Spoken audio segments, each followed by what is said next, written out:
Hola chavos, ¿cómo están? Espero que se encuentren muy bien. Este video lo estoy haciendo para explicarles rápidamente el tema del que vamos a estar hablando y del que tenemos que entregar los próximos ejercicios. Y ese tema es titulado Gerunds and Infinitives, que significa gerundios e infinitivos en español. Como sabemos, la palabra gerundio nos suena cuando estuvimos estudiando el tema de presente progresivo, cuando hablamos de algo que estamos haciendo. Por ejemplo, I am eating pizza, estoy comiendo pizza. I am playing soccer, estoy jugando soccer, entre otras. Entonces los gerundios usualmente los utilizamos para hablar de algo que estamos haciendo actualmente. En este momento, por ejemplo, I am teaching a class. Entonces los infinitivos simplemente son los verbos en su forma raíz. Por ejemplo, to play, jugar, to eat, comer, o to enjoy, disfrutar, entre otros. Entonces, los ejercicios que vamos a hacer son acerca de este tema. Es un poco complicado, nos tenemos que olvidar un poquito de esa forma que tenemos de los gerundios e infinitivos. O sea, nos tenemos que olvidar de esa típica descripción de algo que estamos haciendo en este momento y tenemos que enfocarnos en esta nueva forma de verlos. Es un tema un poco complicado, yo lo sé usar y comúnmente lo uso cuando hablo inglés, pero es algo que es un poco complicado de explicar porque se trata mucho de memorizar. Entonces, vamos a comenzar. Los ejercicios empiezan con un warm-up, que es como una actividad para que se empapen del tema. Entonces dice exercise 1, warm up, complete the sentences with the words in the list, give your own opinions and then answer the questions. Completa las oraciones con las palabras en la lista, da tu opinión y después responde las preguntas. So number 1 says, playing blank is fun. So, in my personal opinion, I think that playing basketball is fun. Entonces, es la primera oración. Van a seguirlo haciendo hacia abajo. Es completar estas oraciones con las actividades que a ustedes les interesen. Y vamos a pasar a la siguiente pregunta que dice: ¿In which sentence is playing? ¿En qué oración jugar es letra A, el objeto de un verbo? Entonces, como podemos ver en la número 2 que dice My friends and I enjoy playing, ahí nos podemos dar cuenta que playing es el objeto de un verbo, porque enjoy es el verbo y playing sería el objeto. En este caso, esta oración dice: mis amigos y yo disfrutamos jugar. ¿Qué disfrutamos mis amigos y yo? Jugar. Entonces, playing es el objeto del verbo enjoy. Entonces, ¿en qué oración playing es el objeto de un verbo? En la 2. En la siguiente dice: ¿In which sentence is playing the subject? ¿En qué oración jugar es el sujeto de la oración?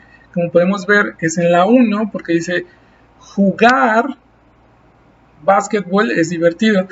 Recordemos que el sujeto siempre va al inicio de la oración, entonces en este caso playing está al inicio, entonces por eso al estar al inicio, a pesar de que es un gerundio y es un verbo, se considera un sujeto en la oración. Porque si decimos playing basketball is fun, el verbo de la oración sería is, que es el verbo to be. Entonces playing pasa a ser el sujeto de la oración. Y dice la letra C: ¿en qué oración playing es el objeto de una preposición? Es en el 3. Recordemos que hay preposiciones en inglés que son preposiciones de lugar, entre otras. Por ejemplo, el libro está, the book is on the table. On es la preposición. O por ejemplo, el libro habla sobre, the book talks about, sobre es la preposición. Entonces son palabras que nos sirven para conectar oraciones. Y en este caso dice el objeto. ¿En qué oración jugar es el objeto de una preposición? Es en el 3. ¿Por qué? Porque dice, ahí está la preposición about y playing sigue después. Dice: yo no sé mucho sobre jugar badminton, por ejemplo. I don't know much about playing badminton. So, en este caso, about es la preposición y playing, como está después de la preposición about, sería nuestro objeto de la preposición. Es un poquito confuso, pero vamos a tratar de entenderlo. Entonces, como una introducción, en el cuadro 14,1 nos muestran 3 oraciones. Entonces, la primera dice, playing tennis is fun. Entonces, como podemos ver, el gerundio está al inicio y se va a clasificar como el sujeto de la oración. ¿Por qué? Porque está al inicio. Jugar tenis es divertido. Entonces, el verbo es is porque es el verbo to be, ¿sí? Entonces, la oración dice, jugar tenis es divertido. Jugar es el sujeto, es el verbo. Entonces, ahí como ven en la parte de arriba dice playing es el sujeto. Arriba de ahí está una V que significa que es el verbo. En la oración B dice, we enjoy playing tennis. En este caso dice la oración, nosotros disfrutamos jugar tenis. Entonces el verbo de la oración es disfrutar, que es enjoy. Entonces playing, disfrutamos jugar, ¿qué disfrutamos? Disfrutamos jugar. Entonces el objeto del verbo enjoy sería playing, disfrutamos jugar tenis. Entonces en la letra C nos dice, he's excited about playing tennis. Él está emocionado por jugar tenis. About en este caso se traduce como por. No lo podemos traducir como acerca porque no sonaría bien en español. He's excited about playing tennis. Si lo traducimos así literal sería, él está emocionado acerca de jugar tenis, pero se escucha mejor si decimos por.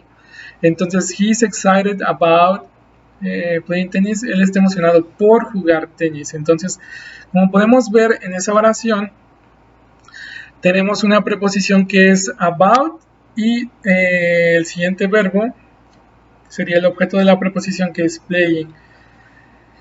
Entonces,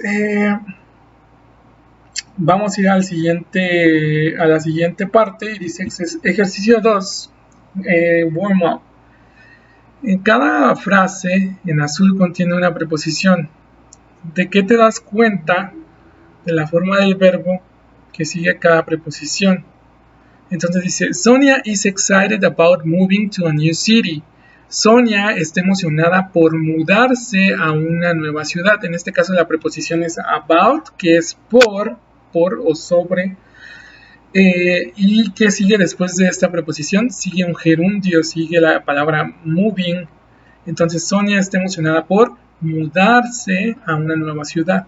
Entonces en este caso el gerundio está después de una preposición. La siguiente dice, you'd better have a good excuse for being late. Será mejor que tengas una buena excusa por llegar tarde o para llegar tarde. Entonces en este caso la preposición es for, que significa por o para, y being es el gerundio. Entonces será mejor que tengas una buena excusa para llegar tarde o por llegar tarde. Entonces nos damos cuenta que después de esa preposición for sigue el gerundio.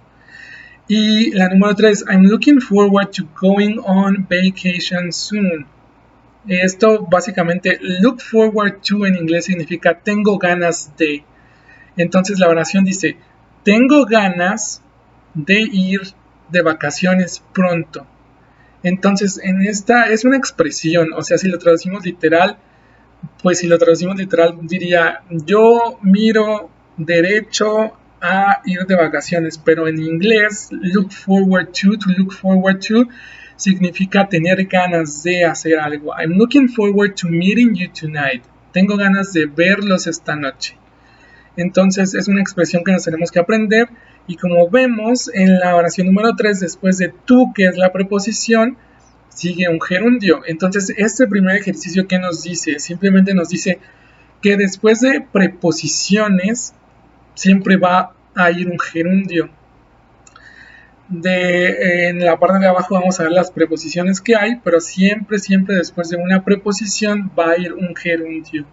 Ok, nos tenemos que memorizar eso. Después de una preposición que es for, to, about, on, in, from,